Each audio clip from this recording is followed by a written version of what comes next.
People are often confused about how to use placemats. Should they use a placemat? Is it the right size, shape, color, design, style? I'm going to explain a few things, and it's going to be very, very easy.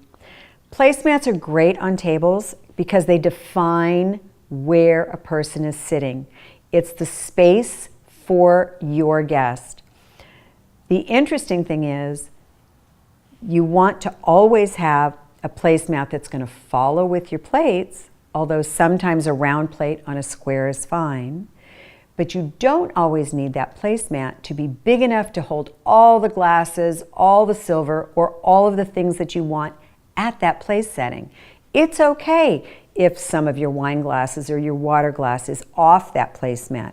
It's okay if you've got a very small placemat and a bigger plate so you just see an edge and your silverware is off.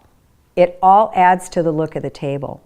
And it's great because depending upon the placemat, even if you're using the same china, that place setting will look different depending upon whether you go with something very simple and a little bit more formal like these white ones with the white dots.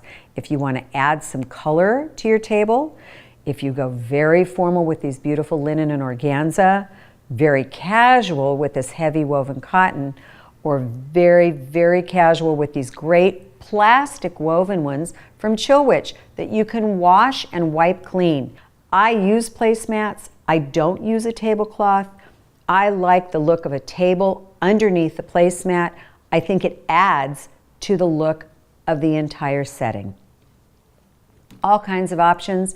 If you can't find something you love at the store, go to my favorite place, a flea market or an estate sale.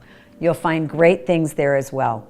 Get something fun, have some fun with it, and now you know about placemats.